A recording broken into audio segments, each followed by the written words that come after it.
আসসালামু আলাইকুম প্রিয় ভিউয়ার্স, আশা করি সবাই ভালো আছেন। আপনাদের জন্য আরও একটি নতুন ভিডিও নিয়ে হাজির হলাম। আজকের ভিডিওটা খুবই গুরুত্বপূর্ণ হতে যাচ্ছে। যারা আরব দেশে আসার পরিকল্পনা করছেন তারা অবশ্যই আমার এই ভিডিওটা শেষ পর্যন্ত দেখতে থাকুন। ভিডিওটা দেখলে অবশ্যই অনেক কিছু শিখতে পারবেন। তো চলুন আজকের ভিডিওটা দেরি না করে শুরু করি। চশমাটা অনেক সুন্দর। এই বাক্যটির আরবি অর্থ হবে নাজ্জারা মাররা হেলু। নাজ্জারা মাররা হেলু। এখানে নাজ্জারা মানে চশমা, মাররা অর্থ অনেক, হেলু অর্থ সুন্দর। নাজ্জারা মাররা হেলু, চশমাটা অনেক সুন্দর। আমার কোম্পানি ভালো ভাই। এই বাক্যটা আপনি আরবিতে কাউকে বলবেন আনা শরিকা কয়েস আখু। আনা শরিকা কয়েস আখু। এখানে আনা মানে আমার, শরিকা অর্থ কোম্পানি, কয়েস অর্থ ভালো, আখু অর্থ ভাই। আনা শরিকা কয়েস আখু, আমার কোম্পানি ভালো ভাই। আগামীকাল আমার কাজ নাই। এই বাক্যটা আপনি আরবিতে বলবেন বুকরা আনা শুগল মাফি। বুকরা আনা শুগল মাফি। এখানে বুকরা অর্থ আগামীকাল, আনা অর্থ আমার, মাফি শুগল অর্থ কাজ নাই। বুকরা আনা শুগল মাফি, আগামীকাল আমার কাজ নাই। 5 দিন সব সময় ঘুমাবো। এই বাক্যটা আপনি আরবিতে বলবেন আলাতুল নুম খামসা ইউম। আলাতুল নুম খামসা ইউম। এখানে আলাতুল অর্থ সবসময়, নুম অর্থ ঘুমানো, খামসা অর্থ 5, ইউম অর্থ দিন। আলাতুল নুম খামসা ইউম, 5 দিন সবসময় ঘুমাবো। বেতন এখনো আসে নাই। এই বাক্যটা আপনি আরবিতে বলবেন রাতিব লিসা মাইজি। রাতিব লিসা মাইজি। এখানে রাতিব অর্থ বেতন, লিসা অর্থ এখনো, মাইজি অর্থ আসে নাই। রাতিব লিসা মাইজি, বেতন এখনো আসে নাই। মুদির বলেছে কোনো ছুটি নাই। এই বাক্যটা আরবিতে হবে মুদির কালাম মাফি ইজাজা। মুদির কালাম মাফি ইজাজা। এখানে কালাম মানে বলা, ইজাজা অর্থ ছুটি, মাফি ইজাজা অর্থ ছুটি নাই। মুদির কালাম মাফি ইজাজা, মুদির বলেছে কোনো ছুটি নাই। কথা ঠিক কারণ। এই বাক্যটা আপনি আরবিতে বলবেন কালাম সহি আসান। কালাম সহি আসান।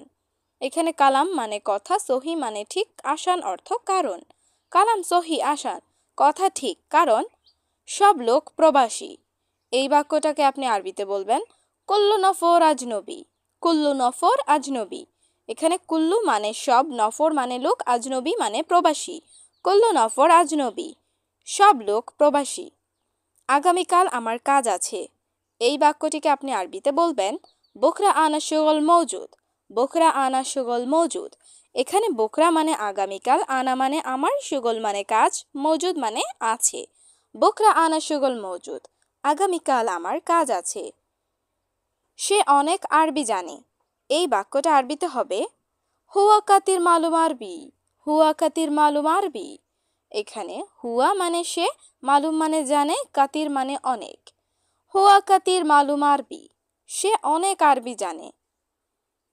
আমি সব কথা বুঝেছি। এই বাক্যটিকে আপনি আরবিতে বলবেন আনা কুল্লু কালাম মালুম। আনা কুল্লু কালাম মালুম। এখানে আনা মানে আমি, কুল্লু মানে সব, কালাম মানে কথা, মালুম মানে বুঝেছি। আনা কুল্লু কালাম মালুম, আমি সব কথা বুঝেছি। সে একটা পাগল। এই বাক্যটা আপনি আরবিতে বলবেন হুয়া ওয়াহেদ মজনুন। হুয়া ওয়াহেদ মজনুন। এখানে হুয়া মানে সে, ওয়াহেদ মানে একটা, মজনুন মানে পাগল। হুয়া ওয়াহেদ মজনুন, সে একটা পাগল। তুমি ভাবছো তুমি বড়। এই বাক্যটির আরবি অর্থ হবে ইনতা ফাক্কার ইনতা কাবীর। ইনতা ফাক্কার ইনতা কাবীর। এখানে ইনতা অর্থ তুমি, ফাক্কার মানে ভাবছো, ইনতা অর্থ তুমি, কাবীর অর্থ বড়। ইনতা ফাক্কার ইনতা কাবীর, তুমি ভাবছো তুমি বড়। না, তুমি বড় নয়। এই বাক্যটাকে আরবিতে হবে লা ইনতা মু কাবীর। লা ইনতা মু কাবীর। এখানে লা মানে না, ইনতা মানে তুমি, মু কাবীর অর্থ বড় নয়। লা ইনতা মু কাবীর, না তুমি বড় নয়। তুমি এখনো ছোট। এই বাক্যটির আরবি অর্থ হবে লিসা ইনতা সাগীর। লিসা ইনতা সাগির। এখানে লিসা অর্থ এখনো, ইনতা অর্থ তুমি, সাগির অর্থ ছোট। লিসা ইনতা সাগির, তুমি এখনো ছোট। এই সময় আমি ঘুমাই। এই বাক্যটা আপনি কাউকে আরবিতে বলবেন হাদা ওয়াক্ত আনা নুম। হাদা ওয়াক্ত আনা নুম। এখানে হাদা অর্থ এই, ওয়াক্ত অর্থ সময়, আনা মানে আমি, নুম অর্থ ঘুম। হাদা ওয়াক্ত আনা নুম, এই সময় আমি ঘুমাই। আমার কাজ নাই। এই বাক্যটির আরবি অর্থ হবে আনা শুগল মাফি। আনা শুগল মাফি। এখানে আনা অর্থ আমার, শুগল মানে কাজ, মাফি মানে নাই। আনা শুগল মাফি, আমার কাজ নাই। সব সময় ঘুম বন্ধু। এই বাক্যটির আরবি অর্থ হবে আলাতুল নোম সাদিক। আলাতুল নোম সাদিক। এখানে আলাতুল অর্থ সব সময়, নুম অর্থ ঘুম, সাদিক অর্থ বন্ধু। আলাতুল নোম সাদিক, সব সময় ঘুম বন্ধু। আমার কাজ শেষ। এই বাক্যটিকে আপনি আরবিতে বলবেন আনা শুগল খালাস। আনা শুগল খালাস। এখানে আনা মানে আমার, শুগল মানে কাজ, খালাস মানে শেষ। আনা শুগল খালাস, আমার কাজ শেষ। এখন আমি ঘুমাবো। এই বাক্যটিকে আপনি আরবিতে বলবেন আলহিন আনা নুম। আলহিন আনা নুম। এখানে আলহিন অর্থ এখন, আনা অর্থ আমি, নুম অর্থ ঘুম। আলহিন আনা নুম, এখন আমি ঘুমাবো। আমি ঘুমাবো, তোমার কাজ কি? এই বাক্যটিকে আপনি আরবিতে জিজ্ঞেস করবেন আনা নুম আশ-শুগল ইনতা। আনা নুম আশ-শুগল ইনতা। এখানে আনা নুম অর্থ আমি ঘুমাবো, অ্যাশ অর্থ কি, শুগল অর্থ কাজ, ইনতা অর্থ তোমার। আনা নুম আশ-শুগল ইনতা, আমি ঘুমাবো, তোমার কাজ কি? কাজ নাই 1 মাস।